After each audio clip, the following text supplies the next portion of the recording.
Assalamualaikum warahmatullahi wabarakatuh. Salam sejahtera untuk kita semua, sahabat-sahabat Rumah Hijaunet dimanapun berada, khususnya peserta belajar composting online batch ke-29.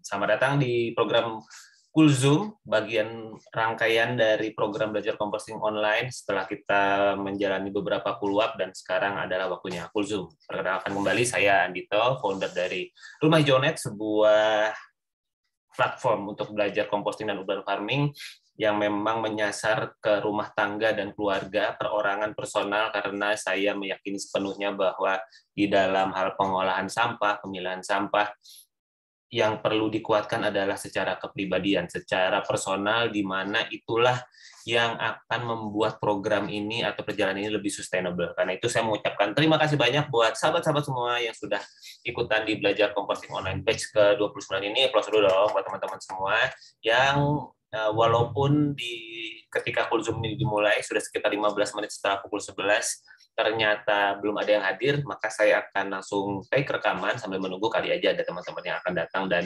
kemudian kita bisa ngobrol dan tanya jawab. Di sini saya akan membungkus apa yang menjadi program pembelajaran kita selama seminggu ini. Terima kasih ya teman-teman semua yang sudah berpartisipasi, yang sudah menjawab tugas-tugasnya, yang sudah praktek dan sebagainya, karena sebagaimana dalam segala urusan, dalam segala ilmu, praktek itu adalah kunci yang utama ya. Apalagi dalam composting, teorinya gampang, mudah dicari, teman-teman tinggal googling saja banyak. Nah, prakteknya, lalu kemudian ditemani prosesnya dari praktek ke praktek, itu yang membuat program belajar composting ini mudah-mudahan bisa bermanfaat buat sahabat semua dan bisa bermanfaat untuk membuat lingkungan kita menjadi jauh lebih baik lagi. Nah, saya akan membagikan sebuah slide, nanti ini bisa bisa teman-teman unduh gitu ya di grup WhatsApp, akan saya sharekan linknya, dan 8 angka mudah untuk mengubah mengubah sampah rumah tangga menjadi pupuk organik. Nah, kok ada 8 langkah, Mas? Bukannya peluang kita hanya ada 7, itu dia sahabat semua. Angka ke-8 akan ada di sini. Oke, kita lanjut saja. Dan perkenalkan kembali, saya Wahyu Andito, saya seorang urban farmer, praktisi digital marketing, lalu kemudian sebetulnya sekarang lagi usaha kuliner juga ya, ada usaha kuliner lagi sedang akan ditekuni. Jadi kita usaha kulinernya sudah jalan, cuma lebih kayak mencari bentuk dan sebagainya. Sekarang saya dan istri akan berfokus di usaha kuliner ini salah satunya, lalu saya juga konsultan dan edukator dari Gaya Hidup Sehat. Saya dari 2 anak homeschooling, praktisi composting sejak tahun 2014, domisili saya di Cipinang Muara, Jakarta Timur, dan bersyukur sahabat semua sejak tahun 2017 sudah membantu lebih dari 100 sahabat membantu memiliki instalasi hidroponik dan komposter di rumahnya masing-masing, dan tidak hanya personal tetapi juga kepada instansi-instansi ketika diundang untuk membuat instalasi hidroponik, lalu kemudian pernah ke TNI, Kejaksaan, sekolah dan sebagainya, pernah ke PLN juga bikin workshop di sana, lalu kemudian membantu beberapa perusahaan untuk program CSR-nya ya, untuk kemudian mereka bisa mengembangkan katakanlah masyarakat binaannya khususnya dalam hal composting. Itu juga karena ya sampah ini kan sebuah hal yang perlu dipelajari ya. Mungkin tahu teorinya buang sampah pada tempatnya. Sekarang kan sudah bukan pada tempatnya lagi ya. Sudah ada tempatnya masing-masing. Jadi pilihlah sampah sesuai jenisnya. Nah, ini dan tidak hanya di sekitaran Jabodetabek saja, bersyukur sempat dapat kesempatan sampai keluar Pulau Jawa, sampai di NTT, sampai kemudian ada yang di Pulau Jawanya, ada di sampai Jawa Timur, di Pandeglang, Banten, lalu di akhir tahun sempat ke NTB, membantu bersama teman-teman dari Bakti Nusantara, lalu sempat juga bekerja sama dengan BUMN di Bakti BUMN Bali, lalu kemudian kerjasama dengan Kementerian PUPR, lalu memberikan inspirasi kepada warga di sana yang sedang ingin belajar tentang composting, dan tidak hanya secara online tapi juga offline dan sebaliknya gitu ya. Jadi ketika pandemi itu banyak sekali ternyata keinginan atau kebutuhan untuk belajar seputar composting, dan itu saya lakukan secara online dan juga sharing-sharing terhadap teman-teman mahasiswa juga disampaikan, karena saya berharap tentunya teman-teman mahasiswa itu bukan hanya terisi otaknya, cerdas dan berpikir mau berbuat apa, membuat usaha apa. Mereka juga perlu memikirkan apa dampak buangan dari kemudian sisa bahan yang kemudian dihasilkan dari usahanya masing-masing. Nah, itu apakah mereka sudah membayangkan itu, pernah membayangkan, dan kemudian sudah memikirkan? Kalau belum, saya mengajak mereka membayangkan itu, sehingga apa yang mereka akan lakukan menjadi sebuah hal yang sustainable. Oke, 8 angka mudahnya apa, sahabat semua? Tentu angka pertama, seperti teman-teman sudah ingat, ada peluapnya di mindset ya. Mindsetnya dulu, karena apa? Kalau saya, mindsetnya ada di sini, bahwa apa yang saya buang ke tempat sampah, saya berharap tidak memiliki kontribusi terlalu banyak di TPS dan TPA. Tanggal 21 Februari ini diperingati sebagai Hari Peduli Sampah Nasional tahun 2005 ya, sahabat semua. Sekitar berapa tuh berarti? Hampir 18 tahun yang lalu terjadi keruntuhan ya, TPA di Lewi Gajah yang mengubur ratusan manusia, lebih dari 100 lebih tepatnya, dan menguburnya sampai meninggal. Artinya luar biasa bencana karena kelalaian kita membuang sampah begitu saja, tidak diolah, tidak dipilah, dan menjadi gunungan sampah, dan itu dibiarkan. Wah, itu dia sahabat semua. Apakah kita mau menjadi bagian dari itu? Kalau saya berusaha untuk tidak melakukan dari diri saya sendiri. Setidaknya apa? Mari kita olah sisa bahan organik kita, sehingga tempat sampah yang ada di depan kita itu betul-betul sangat sedikit yang kita akan buang. Memang akhirnya berakhir di TPS-TPA itu bukan bergunung-gunung, tetapi betul-betul sangat sedikit, dan karena terpilah tidak ada organiknya, maka yang organik ini masih bisa kita manfaatkan lagi, masih ada yang bisa memanfaatkan lagi, dan jadi jumlah sampah kita jadi sangat sedikit. Asik? Asik. Ya. Nah, karena ini faktanya memang teman-teman semua, bahwa sampah terbesar kita itu dari sisa makanan dan rumah tangga, 40%-nya. Dan kita kan rumah tangga, dan kita punya sisa bahan makanan, betul? Nah, karena kita penghasilnya, yuk kita pelajari atau kita mantapkan. Saya senang di batch 29 ini dari foto-foto yang disampaikan betul-betul praktisi ya. Sudah ada teman-teman yang memang sudah melakukan, ada ekoenzim dan sebagainya. Saya bersyukur sekali, saya banyak belajar dari postingan teman-teman semua. Dan jadi apa solusinya? Ya composting ya. Kita memilah dan mengolah sampah dari sumbernya. Kenapa kita perlu melakukan composting? 80%. 40-80% tumpukan sampah dikurangi. Di rumah saya aja, sahabat semua, dulu waktu belum ngompos, karena sampah dapurnya banyak, di rumah tuh bisa sampai 11 orang untuk kemudian tiap hari makan. Jadi istri saya masak, dan kemudian sisa bahannya itu bisa dibayangkan buat makan 11 orang, berarti sehari itu kadang-kadang bisa sampai 2-3 kantong sampah yang tercampur, organik dan anorganiknya masuk situ. Sisa bahan, sasetan, segala macam masuk dengan kantong plastik. 3 hari sehari. Tiga kantong sehari. Seminggu, ya dikalikan saja. Nah, yang terjadi sekarang, sahabat semua, ketika saya sudah belajar ngompos, saya merasakan, ternyata yang saya kompos gitu ya, yang kemudian begitu saya ngompos, ternyata sampah atau kantong sampah sisa yang kemudian masuk ke kantong sampah di depan itu betul-betul hanya ya sekitar 3 kantong juga, Kak, teman-teman semua. Tapi jadinya seminggu gitu ya. Jadi betul-betul apa ya, betul-betul sangat sedikit sekali gitu ya, dan kemudian setiap sampah jadi manfaat, yang composting bisa menyuburkan tanah, membuat lingkungan lebih bersih dan menyehatkan. Nah, kategori sampah di program ini kita cukup 2 saja ya, yang organik dan yang anorganik. Nah, contoh sampah yang organiknya ada kulit buah-buahan, lalu sisa potongan sayur, telur dan sebagainya. Lalu kemudian kalau yang sampah yang anorganik adalah semuanya termasuk kertas dan kardus kalau saya ya. Jadi termasuk tisu juga. Jadi saya itu tidak termasuk praktisi composting yang memasukkan tisu ke dalam komposter, karena itu termasuk materi yang tidak mudah terurai. Gampangnya begini, nah, kalau teman-teman punya selembar tisu, lalu kemudian dibiarkan di udara terbuka, dalam waktu sebulan, kira-kira ada pengurangan bentuk nggak? Bisa jadi tidak ya, setahun bisa jadi belum. Karena apa? Karena memang itu adalah tisu, adalah lembaran organik yang sudah diproses. Karena sudah diproses, maka dia jadi tahan lama. Dan itu artinya sebetulnya tidak mudah terurai. Beda dengan daun pisang misalnya ya, teman-teman, ada daun pisang, tidak dipakai, dalam waktu 3 hari, biasanya dia sudah menyusut dan menguning. Nah, itu tandanya bisa dikompos. Begitu ya teman-teman semua ya. Jadi kalau kertas dan kardus, saya tidak terlalu memasukkan. Karena saya ingin berfokus, biarkan hanya yang organik saja yang terolah, dan itu yang akan menjadi bahan yang bermanfaat selanjutnya. Karena bisa jadi ketika itu terolah, kertasnya masih ada, tisunya masih belum. Jadi mendingan kalau buat saya sih itu masuk antara ke pisahkan sesuai jenisnya atau masuk ke residu sekali. Ya itu jauh lebih baik kalau menurut saya, karena mereka akan terolah di sana. Karena gini, yang saya pelajari kemarin itu di TPA atau kemudian ada tempat pengolahan sampah untuk mengolah RDF. Jadi sisa-sisa sampah itu sebetulnya akhirnya diinsenerasi juga, dibakar juga. Nah, ketika bahannya semakin kering, semakin mudah dibakar. Ketika dibakar, maka ya makin efektif kalau sampahnya kering. Jadi betul-betul teman-teman, ketika kita mengolah si sampah organik kita sendiri yang basahnya nggak masuk, maka yang kering ini jauh lebih bisa bermanfaat, jauh bisa dirubah lagi menjadi bentuk-bentuk selanjutnya. Mantap ya.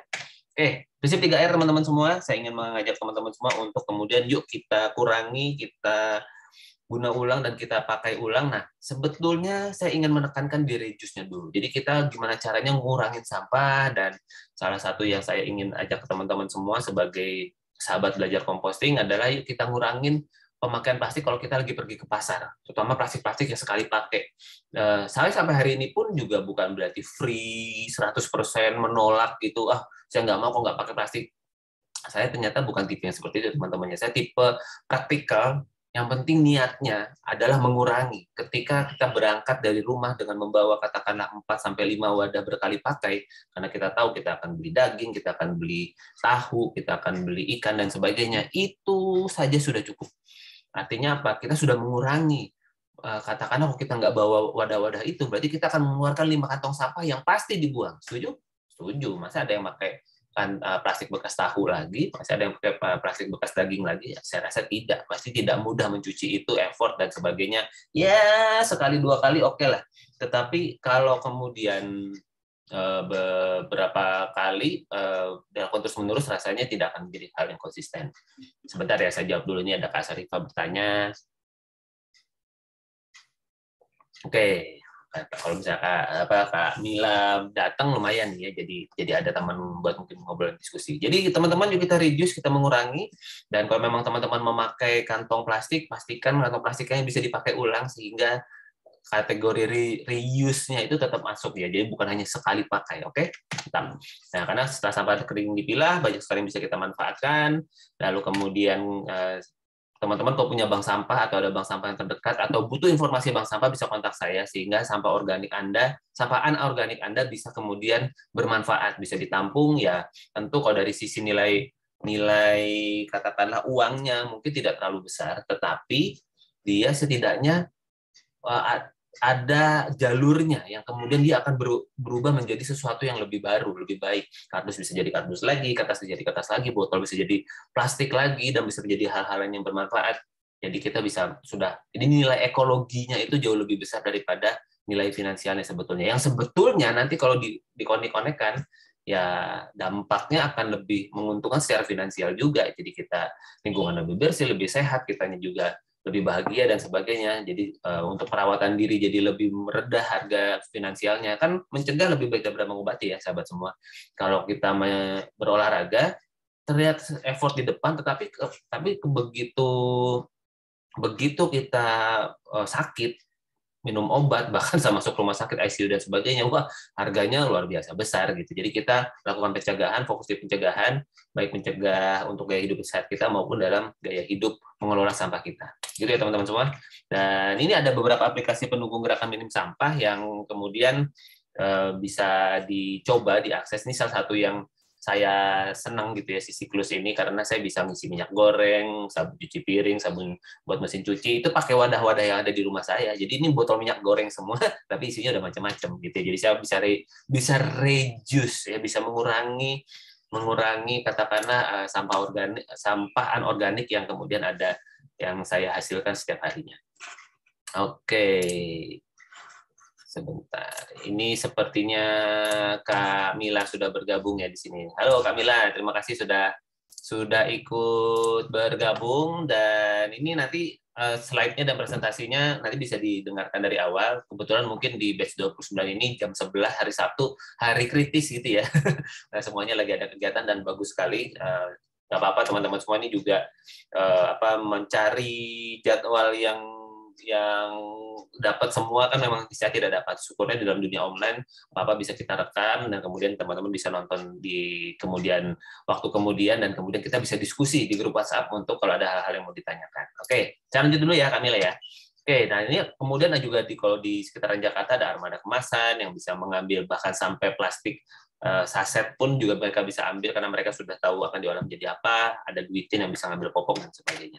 Jadi yuk kita mulai memilah dan memilah sampah kita. Nah, angka kedua, terima kasih teman-teman semua sudah menyetorkan tempat sampah Anda. Wah, ini sudah ada Kak Hidmi ya, sudah bergabung. Selamat datang Kak.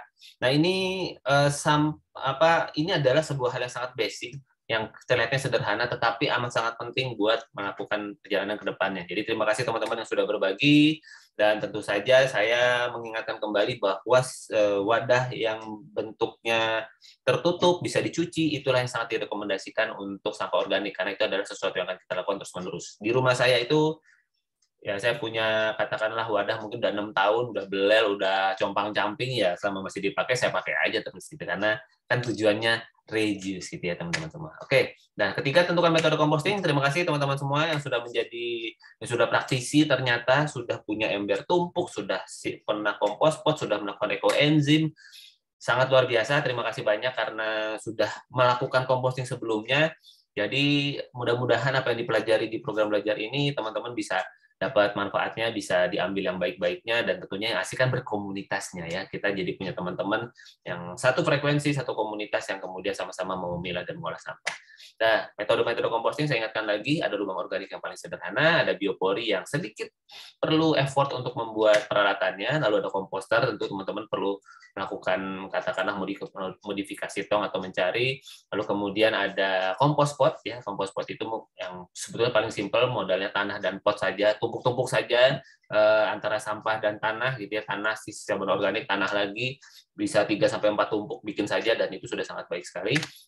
Lalu kemudian ada juga ekoenzim ya, metode compostingnya. Nah, kalau ini saya sedang lagi belajar nih teman-teman. Saya lagi kesengsem nih sama belatung dari atau maggotnya Black Soldier Fly. Sekarang sudah hari ke-40 berapa ya. Saya lagi bikin catatannya teman-teman, kalau masuk ke channel YouTube saya nanti bisa lihat bagaimana perkembangan diari saya hari ke hari, laporan saya, cerita saya dari hari ke hari, apa yang saya dapatkan. Siapa tahu teman-teman bisa dapat manfaat dari situ. Yang jelas saya bisa bilang bahwa ketika jumlah maggot itu cukup banyak, maka sampah organik yang tadinya mungkin membutuhkan waktu 10-14 hari kalau pakai kompos pot, kalau pakai lubang organik, kalau pakai komposter, dengan menggunakan maggot 3 hari udah hampir sama bentuknya. Luar biasa, sudah terkompos dengan baik, itu udah bisa diangin-angin. Nah, kalau saya sih kemudian sisa bahannya ini masih saya setengah matang, saya masukin lagi ke dalam tong komposter supaya dia lebih terkompos dengan lebih baik lagi. Jadi akhirnya apa? Akhirnya tong komposter saya penuhnya lama karena semua sisa bahan organik dimakan dulu nih, dipilih-pilih sama si maggot-maggot ini. Keren lah pokoknya.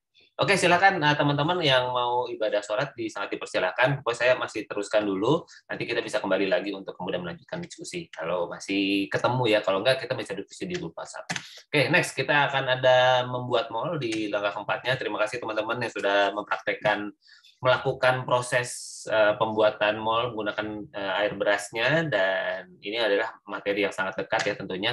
Dan kemudian kita bisa menyiapkan penggembur. Nah, kebetulan di grup belum ada nih yang posting tentang penggembur, jadi nggak apa-apa, nanti teman-teman bisa mencari lagi, atau kemudian sekali lagi ini opsional ya teman-teman semua ya. Sekali lagi ini adalah sebuah saran atau sebuah metode yang mungkin perlu bisa menjadi tambahan wawasan ketika nanti suatu hari sampah Anda ternyata terkompos tidak sebagaimana yang Anda harapkan. Misalnya belatungnya banyak, beraroma dan sebagainya, ya kuncinya penggembur.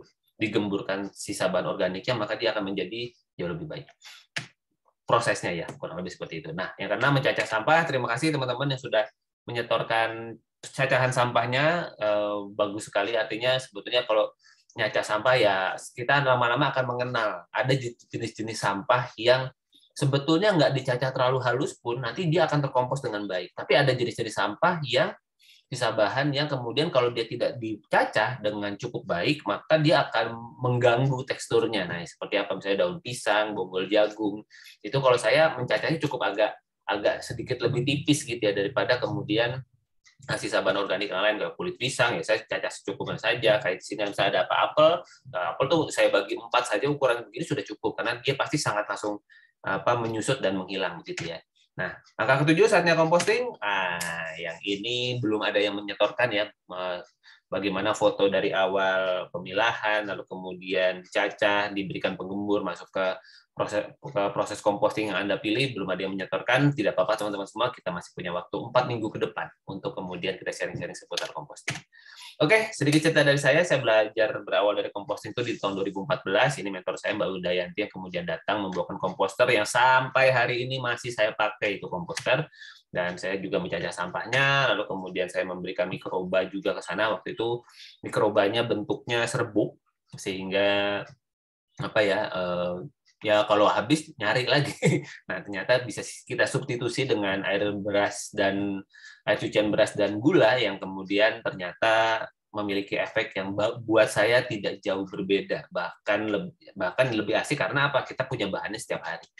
Dan kemudian penggemburnya dulu saya dikasih satu karung yang isinya memang penggembur cakep gitu ya. Jadi sampah lembab taburin itu yang langsung jadi gembur gitu, karena memang mungkin kandungan abu gosok dan teman-temannya itu sudah diformulasikan sedemikian rupa sehingga dia mudah menyerap. Nah, saya lagi cari yang dekat, kita bisa pakai serbuk gergaji atau sekam bakar, daun kering pun bisa, tapi dengan catatan kalau diremes yang hancur gitu ya, yang hancur kemudian yang remuk baru kemudian kita bisa sampaikan. Nah, lalu kemudian kita bisa masukkan ke dalam komposter dan bisa dipanen dalam waktu 10 sampai 14 hari. Saya dapat pupuk cairnya dan ini yang kemudian saya ceritakan, dan ada juga yang kemudian mencari dan kemudian ngambil pupuk cair saya, lalu kemudian bisa panen pupuk padatnya, saya aerasi dulu, sesekali saya saring untuk mendapatkan memisahkan tekstur yang halus dan yang kasarnya, dan ekoenzim juga saya membuatnya juga tentu dengan takarannya yang sudah ada. Lalu kemudian yang ke-8 bagaimana? Ya kita ulangin lagi proses composting ya. Jadi langkah ke-8-nya adalah ulangi lagi. Ya, dari langkah pertama mindset lagi, oke, ngompos yuk gitu. Kenapa kita ngompos? Karena saya mau gini ya. Langsung kemudian kedua, pilah sampahnya. 3, tentukan metodenya mau pakai apa. Kadang mau pakai lubang organik, mau pakai kompos pot, atau kemudian ember tumpuk saya penuh, ya udah saya hari ini saya pakai kompos pot misalnya, ditentukan. Lalu kemudian Anda siapkan molnya, lalu kemudian siapkan penggemburnya, cacah sampahnya, berikan keduanya, penggembur dan molnya, lalu kemudian masukkan ke dalam sistem kompos yang sudah Anda tentukan. Sip, mantap. Nah, ini hasil dari ngompos di rumah saya yang kemudian waktu itu masih ada tanah tetangga yang bisa saya pakai buat main-mainan berkebun, nggak main sih, betulan berkebun beneran, dan kemudian hasilnya menyenangkan sekali. Bisa dapat tomat, bisa dapat aneka sayur, dan walaupun tanpa tanah pun, maksudnya tanpa tanah luas, saya bisa pakai polybag, dan ini yang hasilnya dapat selada, kemudian dapat aneka sayuran. Ya, waktunya panen juga adalah waktu yang paling menyenangkan ya teman-teman semua. Kita panen, dan kemudian saya lagi composting itu bukan hanya untuk hari ini, sahabat semua. Jadi dengan sahabat semua berkenan untuk mengupgrade ilmunya seputar composting, harapannya semoga kita bisa menjadi bagian dari manusia-manusia yang ya katakanlah masuk kategori ikut menjaga bumi. Ya, saya mengambil analogi misalkan katakanlah misalnya di sini ada Kak Hipmi gitu ya. Kak Hipmi punya kos-kosan gitu. Punya kos-kosan terus kemudian ada 20 peserta kosnya gitu, yang kemudian Kak Hipmi memperhatikan ini ada satu peserta, ada satu penghuni kos yang kemudian kalau pagi-pagi tuh udah nyapu aja. Terus kemudian dia nyiram tanaman aja, nggak disuruh, tapi kemudian dia melakukan sebuah hal yang membersihkan lingkungan, membuat lingkungan menjadi lebih baik. Kira-kira ketika suatu hari Kak Hipmi dapat rezeki tambahan gitu ya, misalnya dapat makanan ekstra atau dapat rezeki lebih dan sebagainya, kira-kira siapa nih orang yang kepikiran pertama mau dibagi rezeki lebihnya? Bisa jadi si orang itu gitu ya, orang yang membantu menjaga lingkungan menjadi lebih bersih. Aku bagi makanan ke dia deh gitu, aku mau traktir makan dia deh segala macam. Karena apa? Anda menghargai upayanya menjaga kebersihan lingkungan.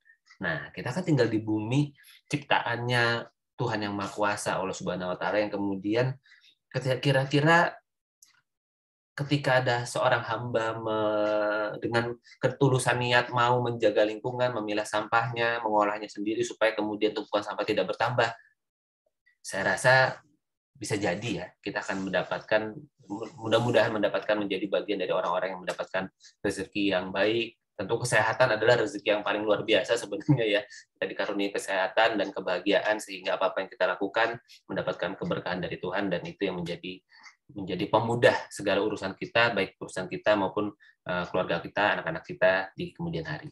Ya begitu teman-teman semua. Mudah-mudahan belajar composting ini bermanfaat. Ini media sosial saya, mungkin ada yang belum follow, ada yang belum mampir-mampir, silakan, saya membagikan semua apa yang saya pelajari di sana. Dan yuk kita masuk ke pertanyaan. Terima kasih. Oke, sini sudah ada Kak Hipmi dan Kak Mila. Silakan siapa yang mau bertanya terlebih dahulu? Wah, oke, ini ada Kak Hipmi nih. Ya, Kak Hipmi mah udah jago lah, sudah tinggal lanjutkan saja. Silakan Kak Hipmi, ada yang mau ditanyakan atau mungkin dari program belajar composting ini apa yang Mbak paling dapat golden moment gitu ya, atau berkesan, oh ini nih yang ternyata bisa melengkapi apa yang sudah saya lakukan selama ini. Silakan Kak Hipmi, gimana kesannya? Makasih Mas Andito. Tadi malam nge-zoom di kelas sebelah. Aman.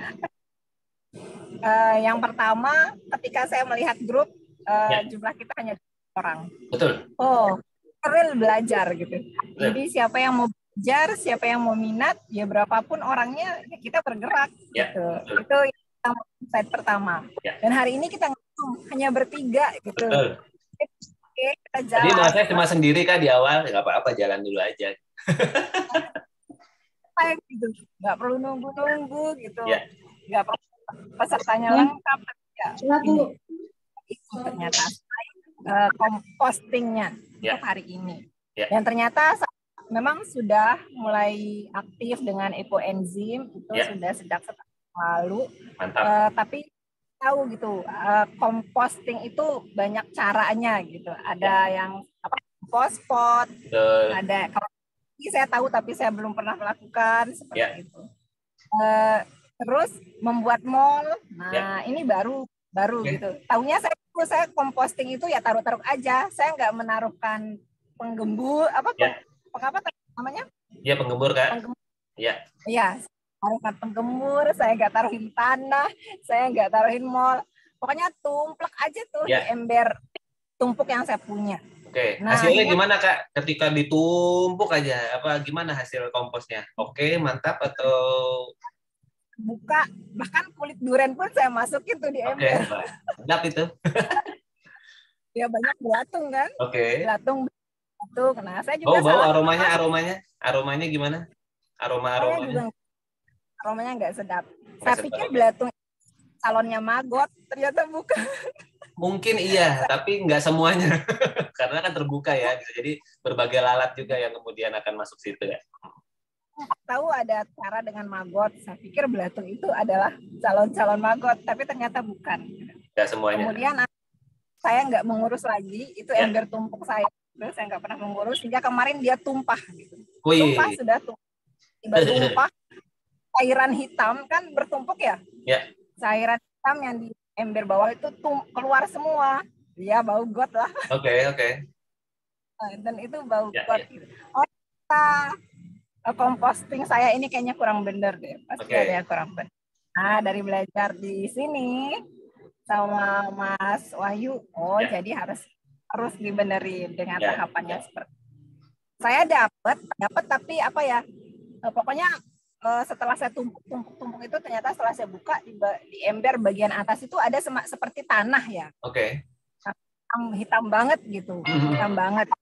Cairannya itu ya cairan got gitu, nggak sedap dia ditumpukan ember kedua itu. Nah, gitu. Jadi sekarang semangat compostingnya dengan cara yang lebih tepat. Keren, luar biasa. Saya mau nanya ke Kak Hipmi satu. Jadi selama ini kan kakak ekoenzim, berarti kan itu hanya kulit buah, kulit yang bisa di ekoenzim. Yang bahan lainnya itu biasanya diapakan Kak di tempatnya kakak? Karena kan masih di kebun ya, kita masih punya kebun di desa. Ya di apa? Kalau di sini nyebutnya apa ya? Tanah lubang kita gali besar gitu, semua sampah ya masuk sana. Termasuk yang sana. Hanya yang organik aja kan Kak, atau yang anorganik juga ikut masuk ke kubur juga? Ini kalau yang kopo atau apa kami kresek. Ya. Itu yang ke TPA ya Kak? Popok yang ada limbahnya sama popok yang bisa aja itu bisa juga, tapi dikresek-kresek seperti yang kemarin foto yang saya kirim, produk tertentu Yakult karena kami konsumsi itu gitu khusus. Jadi kalau penuh diikat. Kalau itu masukin karung, kalau sudah penuh ada yang ini kan ada yang nyari gitu. Udah gitu. Nice. Terima kasih Kak Idmi, luar biasa. Jadi silakan mungkin nanti ember tumpuknya bisa difungsikan lagi. Jadi kalau saya boleh sedikit memberikan input, berarti memang aroma yang kurang nyaman dari POC-nya, pupuk organik cairnya itu sebetulnya memang terjadi karena proses pengomposan di atasnya yang kurang sempurna gitu ya. Jadi karena mungkin biasanya nggak ada pipa tengahnya tuh Kak. Biasanya ya kan tumpuk gitu aja ya, karena sebetulnya ketika nanti kakak mau menggunakan itu lagi, saya sangat sarankan dimodifikasi sedikit, tambahkan saja satu pipa tengah di tengahnya yang diberi lubang. Ingatkan saya untuk kemudian nanti sharing tips untuk memodifikasi katakanlah komposter, karena dengan ada pipa tengahnya itu nanti pengomposannya akan lebih rata gitu ya. Jadi yang tengah juga jaga dapat, karena itu kan menggunakan udara aerob, sehingga kalau ketumpuk semuanya biasanya yang ketumpuk itu jadi basah gitu ya, apa dia nggak kena udara sehingga dia akan begitu terus. Mungkin nanti Kak ini bisa memperhatikan, jadi yang bagian atas cakep kayaknya terkompos menghitam, begitu digali loh kok yang di dalamnya masih sama bentuknya gitu ya. Bahkan dulu saya sempat ke rumah teman saya yang ingin praktek kompos, dan kemudian dia itu model cemplung-cemplung begitu. Saya baru jalan dikit aja, jarak 2 meter saya udah mantap nih kayaknya gitu. Ternyata betul, begitu saya buka dia udah diprotes sama mertuanya gitu. Ini apaan sih gitu lagi, ngolah sampah, tapi dia bertahan aja. Cuma dia lama-lama gelisah juga nggak jadi-jadi. Nah, begitu saya buka terus saya coba gali, itu apa ya? Bentuk sayuran masih sayur, bentuk potongan kulit buah masih kulit buah, tapi diselimuti dengan lendir-lendir yang beraroma gitu Kak. Jadi memang karena tidak ada udara, dan sehingga karena tidak ada udara maka bakteri tidak bisa bekerja. Karena kita kan pakai metode aerob ya, yang menggunakan terbuka, sehingga tips saya sebelum nanti si ember tumpuk itu digunakan, Kakak berikan semacam pipa tengah di tengahnya, diberikan lubang sehingga ada rongga di tengahnya yang akan membuat proses compostingnya akan jadi lebih baik. Mudah-mudahan itu bisa jadi tips yang menarik. Dan sebetulnya ya POC yang tumpah itu selama kita pakai sendiri sebenarnya sih langsung diaplikasikan aja Kak katakanlah ke tanaman dan sebagainya. Tentu perlu diaerasi dulu. Biasanya aroma got itu terjadi karena memang ya proses pengomposannya kurang bagus. Kalau kakak mampir ke channel YouTube saya, misalnya saya habis panen pupuk cair, itu aromanya betul-betul ibaratnya ya, kalau ini ember tempat saya panen gitu, sampai segini aja masih nggak ada aromanya Kak. Begini nggak ada aromanya, begini baru ada sedikit, dan itu pun bukan aroma yang bikin gitu ya, enggak, tapi betul-betul aroma tanah, aroma terkompos yang kemudian udah ya itulah proses pengomposan yang ketika saya pelajari, ternyata semakin kita benar prosesnya di awal, biasanya hasilnya cakep gitu. Begitu Kak Idmi, terima kasih banyak untuk sharing kesan-kesannya, luar biasa. Dan kita masih punya waktu 4 minggu ke depan buat Kak Idmi praktek apapun gitu ya yang mau dilakukan, silakan langsung disampaikan. Sekarang kita ke Kamila. Gimana Kamila, sehat? Alhamdulillah. Oke. Gimana Kak? Ada pesan apa di dalam belajar kita selama seminggu ini? Dapat apa, dan ada yang mau ditanyakan mungkin, silakan. Baik, pertama-tama saya mengucapkan terima kasih terlebih dahulu kepada Mas Andito ya, Mas Wahyu, yang sudah bersemangat untuk memfasilitasi dan mengajak kami semua nih, saya terutama. Rahasia ya Kak, nih buat kita aja. Ini sebetulnya saya lagi nyari temen sebenarnya gitu. Kalau ada syarat bayar tuh sebenarnya buat komitmen belajar aja, tapi saya lagi cari temen, karena ngompos tuh paling enak rame-rame memang. Ada temennya. Gitu. Iya, tapi itu merupakan sebuah kesyukuran gitu, karena emang kita perlu diajak, perlu disentil gitu. Sebenarnya kan kalau secara pribadi seperti yang saya sudah sampaikan, bahwa saya sudah pernah ikut dulu betul, secara personal dulu ya. Secara personal.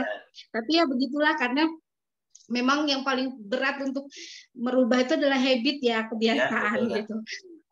Terus untuk merubah habit itu memang kita butuh kekuatan dari teman gitu, atau lingkungan paling tidak, untuk saling menguatkan ketika ada kendala atau ini gimana solusinya, itu bisa ada teman bareng. Nah itu, jadi saya sangat bersyukur sekali kemudian bisa ikut lagi dalam kelas belajar composting ini. Sebelumnya dulu saya pernah fokusnya itu sudah buat ekoenzim gitu Mas. Ya. Cuman memang prosesnya agak lebih ribet. Terus ribetnya di mana Kak kalau boleh tahu? Gagal gitu kan? Ya. Ribetnya di mana Kak kalau boleh tahu?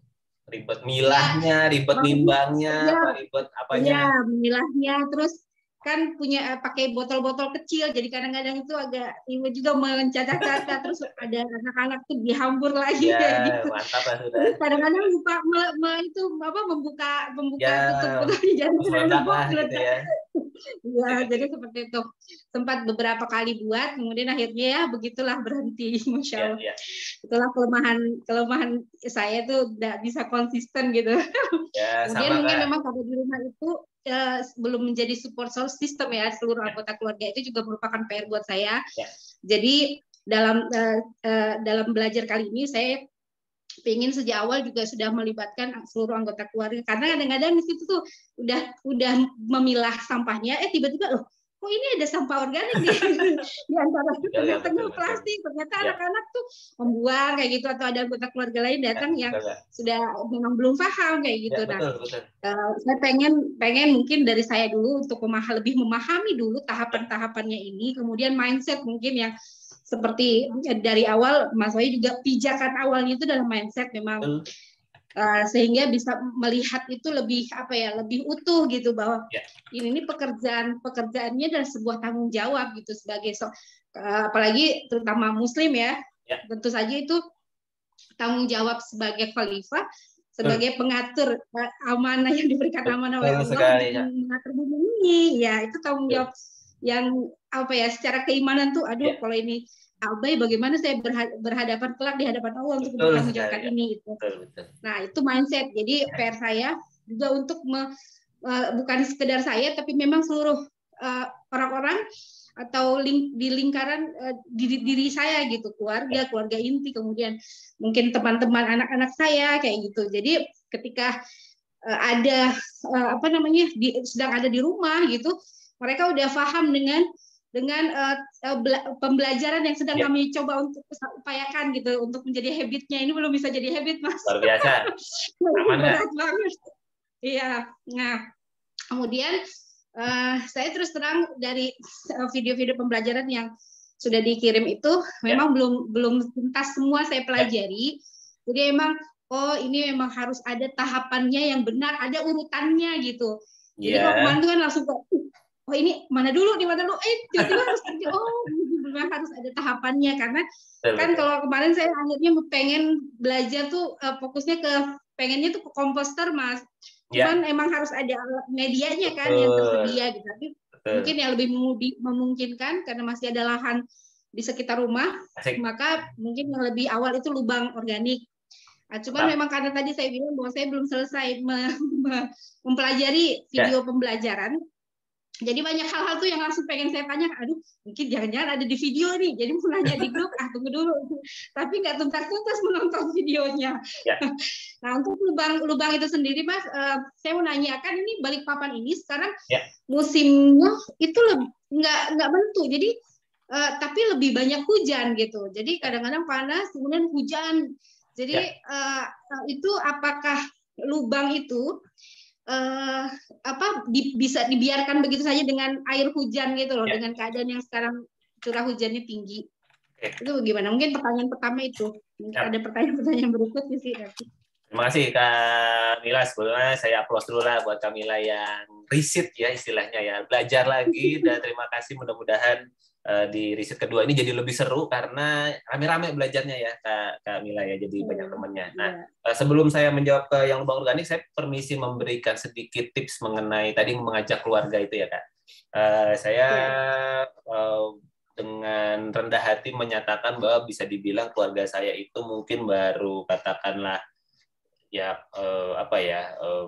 sebenarnya mereka mendukung ikutan gitu ya, maksudnya dalam rangka itu, tapi benar-benar akhirnya ngeliat iya ini memang ada manfaatnya ya gitu ya buat kehidupan kita. Ternyata apa yang dilakukan itu baik. Itu memang kan saya jalan 8 tahun nih Kak, bisa dibilang mungkin sekitar 4 tahun itu baru dapat sekeluarga tuh baru ini yang dilakukan, karena kan mungkin setelah itu ada isu-isu tentang lingkungan, ada isu-isu tentang katakanlah ada kota yang sampahnya nggak diambil gitu ya, yang kemudian kayak di Jogja, kayak di Bandung sebagainya, itu kan kemudian awareness terhadap dunia composting ini, dunia sampah ini bermunculan, dan kemudian mereka ngeliat nih ada orang aneh di rumah, ternyata dia udah duluan ya gitu. Jadi itu yang kemudian membuat akhirnya jadi lebih mudah. Memang kadang-kadang kita perlu ada, kalau bahasa kerennya kayak ada pansosnya gitu. Pansos artinya ketika sesuatu isu terjadi, oh ternyata kita udah duluan nih. Nah itu kita tuh kayak dapat kredit di situ. Tapi memang kita tidak bisa, menurut pengalaman saya nggak bisa nunggu itu datang dulu gitu supaya kemudian didukung. Justru kenapa saya bikin program belajar ini, ibaratnya yang daftar 1-2 orang, ayo aja jalan lah, nggak apa-apa gitu. Karena saya selalu meyakini bahwa setiap orang itu punya gerbong di belakangnya, minimal keluarga, minimal pasangan, minimal anak, minimal tetangga gitu, yang kemudian ketika dia melakukan sesuatu, mudah-mudahan ini bisa menjadi manfaat buat dirinya, keluarganya, dan orang-orang di sekitarnya. Jadi saya selalu berpegangannya di situ. Jadi memang ini program benar-benar bagian dari passion saya, yang dan ya itu tadi kayak cari teman sebenarnya. Jadi mudah-mudahan semakin banyak temannya, makin banyak yang kemudian bisa melakukan, karena berdasarkan apa yang saya pahami, bahkan dari pemerintah sekalipun ya, kan saya ada Mbak Wilda Yanti yang sekarang udah jadi ketua Asosiasi Bank Sampah Seluruh Indonesia, dengan prosesnya beliau dari tahun 2011 ya, bikin perusahaan, terus kemudian jalan sendiri, dimusuhin sana sini, bahkan kayak yang pengen ngurusin sampah tapi dimusuhin gitu, karena memang ada orang-orang yang sudah nyaman dengan dunia sampah yang tumpuk-tumpukan begini gitu, yang kemudian ketika mau dibantu tuh mereka merasa terusik, dan bayangkan orang mau bantu bersih-bersih diomelin gitu, dimusuhin, diancam dan sebagainya. Itu dialami oleh mentor saya. Nah, perjalanan beliau, konsistensi beliau itu sampai kemudian beliau bermitra dengan baik dengan KLHK dan sebagainya. Tetapi memang ketika ngobrol-ngobrol dengan saya selalu bilangnya PR terbesar Indonesia itu memang ada di skala rumah tangga. Karena kalau tadi kita lihat di slide itu, saya mungkin permisi masuk ke slide lagi. Terutama di bagian ini, di bagian ini di sini. Nah, komposisi terbesar kita tuh betul-betul dari sampah rumah tangga dan dari rumah tangga gitu. Jadi sisa makanan rumah tangga ya. Ini komposisi terbesarnya. Nah, selama ini katakanlah pemerintah punya program menyasar katakanlah perkantoran atau pasar tradisional, itu pun pasar juga belum semuanya bisa menjalankan pemilahan dengan baik, karena belum ada, mungkin sudah ada alatnya tapi nggak ada yang ngejalanin gitu, karena edukasinya nggak masif, nggak jalan. Di pasar tuh belum mendapatkan sebuah mindset, oh ini ya yang harus dilakukan. Nah, ini yang kemudian membuat saya bersemangat sekali untuk ya udah deh, saya nyari orang-orang deh gitu yang kemudian mau melakukan dari rumahnya sendiri aja deh gitu, dan itu sudah sangat luar biasa. Nah, satu itu, jadi memang keluarga kita sangat butuh diri kita sendiri sih Kak. Makanya kenapa yang pertamanya itu mindset dulu. Jadi kenapa nanti langkah ke-8 yang ngulang lagi dari awal, karena memang itulah yang membuat kita bergerak. Yuk kita alokasikan 5 menit, 10 menit, 15 menit buat ngompos yuk gitu. Ibaratnya kalau udah punya sistemnya nggak sampai 5 menit Kak. Apalagi kalau mungkin saya nggak tahu Kamila sekeluarga masaknya seberapa banyak, ibaratnya harusnya sih 5 menit, apalagi punya lubang organik ya. Modal cangkul aja udah cangkul, kubur beres sebenarnya 5-10 menit beres sambil olahraga kan gitu. Nah, itu yang pertama. Yang kedua adalah tentang salah satu tips ngajak keluarga itu memang kita perlu membuatkan sistem yang jelas. Ya, yang clear, maksudnya mungkin tempat sampahnya dikasih tulisan gitu ya, maksudnya sampah organik gitu, maksudnya kan ada keluarga-keluarga yang satu petunjuk jelas tapi kadang-kadang perlu digedein, tidak menerima kertas, saset jadi mungkin kadang-kadang memang perlu ada signage gitu ya, perlu ada petunjuk yang cukup jelas sehingga semua anggota keluarga, oke, aku mau maksudnya Kak Mila jangan di sini ya gitu. Jadi kemudian bisa lebih mudah-mudahan Kak. Jadi setidaknya mereka bantuin Mila aja kan udah lumayan banget kan Kak gitu. Jadi nggak kita jadi terbantu di situ. Satu itu. Nah, sudah itu terus kemudian mengenai lubang organik dan air hujan, justru air hujan itulah yang kemudian akan membantu proses pengomposan dengan catatan tertutup dengan baik ya. Jadi katakanlah kita suka bikin lubang organik digali terus kemudian kita nggak tutup gitu ya dengan pemikiran besok kan nanti mau ditambah lagi. Nah, kalau itu nanti bisa jadi sumber kedatangan organisme yang lain, lalat, tikus dan sebagainya, dan itu yang bisa jadi sumber penyakit kalau kemudian dia terbuka. Tetapi kalau kemudian setelah kakak gali, kemudian langsung ditutup, baik-baik saja Kak. Sangat aman sekali gitu ya. Apalagi kalau kemudian ketika kakak sebelum ditutup, kakak keceretin dulu tuh pakai mol gitu ya. Molnya yang sudah jadi itu, kakak keceretin dulu, karena nanti proses pengomposannya akan jauh lebih cepat. Begitu. Dan karena kakak pakai lubang organik, saya sangat sarankan kakak buat tidak hanya satu lubang. Katakanlah kakak bisa bikin 3, 4, atau 5 lubang gitu ya, sehingga hari pertama di sini, nanti hari kedua di sini, nanti hari ketiga di sini, hari keempat di sini, hari kelima di sini, hari keenam di sini gitu ya, 7 di sini, 8 di sini. Nanti ketika hari ke-10 balik lagi Kak ke yang lubang pertama. Nah, nanti kemudian begitu dikatakan. Berarti kalau lebih dari satu itu besaran lubang itu nggak perlu dalam-dalam dan tidak perlu besar-besar, tergantung jumlah sampah hari itu aja gitu. Dan itu jauh lebih ringan kan sebetulnya daripada kita harus gali setengah meter. Iya, nah itu pikir saya tuh lubang segede itu kan biasanya kan kalau dulu di masa dulu tuh itu kan buang sampahnya masih yang ya pokoknya di lubang saja kemudian nyampur semua kan. Ini kan memang lubang organik yang memang khusus untuk sampah-sampah organik saja. Nah, terus kalau misalkan tanahnya Mas, tanah di sini tuh emang kayak basah gitu, kayak rawa, lihat gitu ya, mengandung air gitu, mengandung air basah gitu. Itu kira-kira gimana? Gak apa-apa Kak, justru nanti kehadiran sisa bahan organik yang kakak kuburkan di situ itu bisa lama-kelamaan akan teksturnya jadi gembur Kak.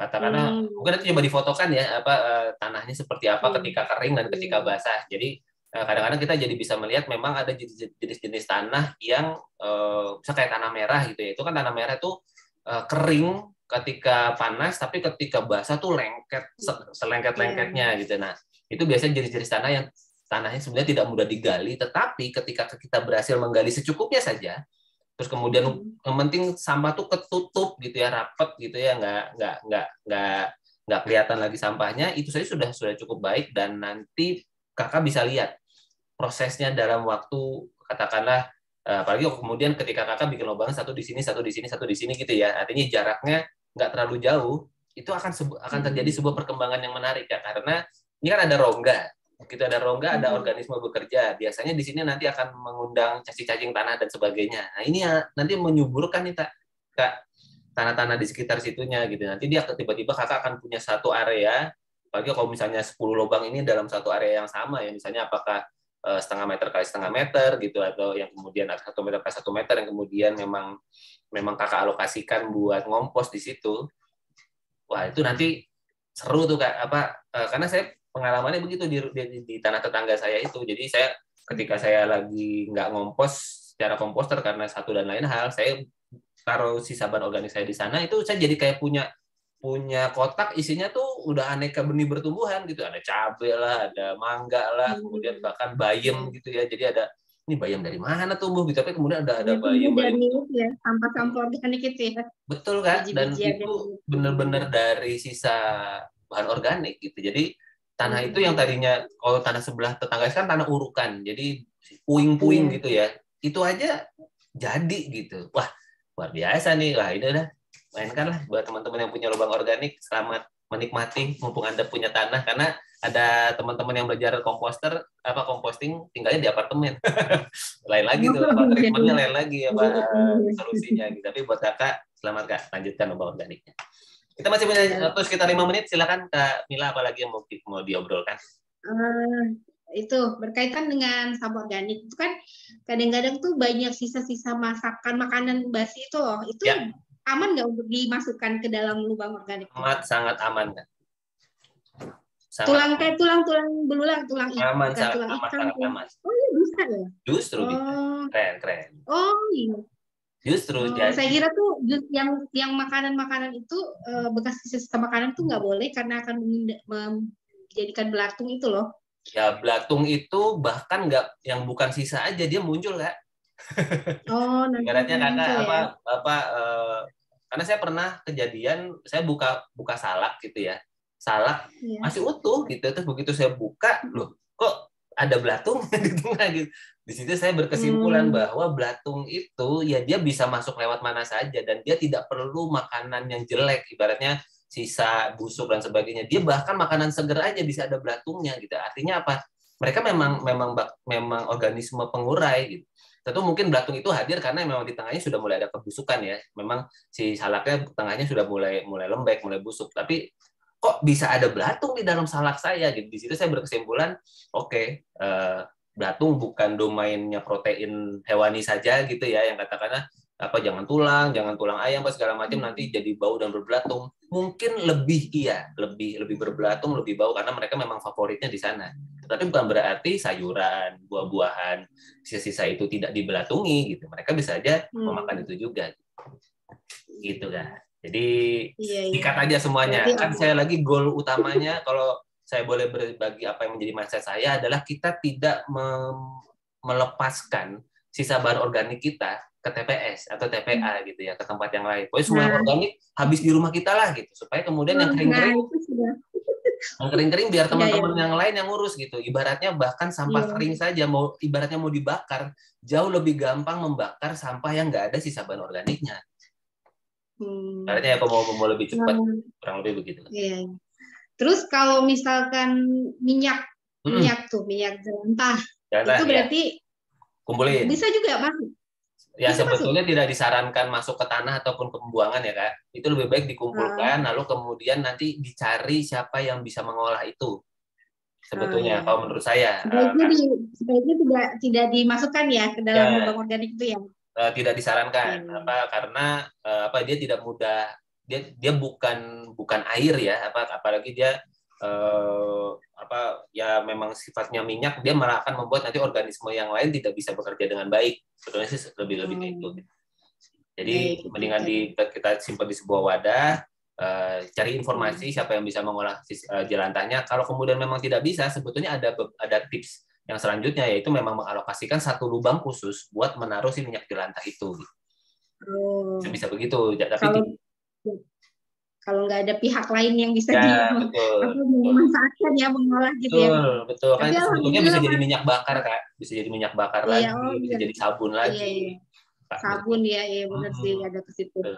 Sebenarnya alhamdulillah saya tuh merasa sih sebenarnya waktu ikut awal 2 hari ikut belajar kelas ini, tiba-tiba itu dapat informasi tentang sebuah aplikasi di Balikpapan, itu bank sampah digital gitu. Nah, itu emang selama ini kan sudah ngumpulin minyak jelantah, sudah ngumpulin kadang-kadang ini mau dialihkan kemana sih?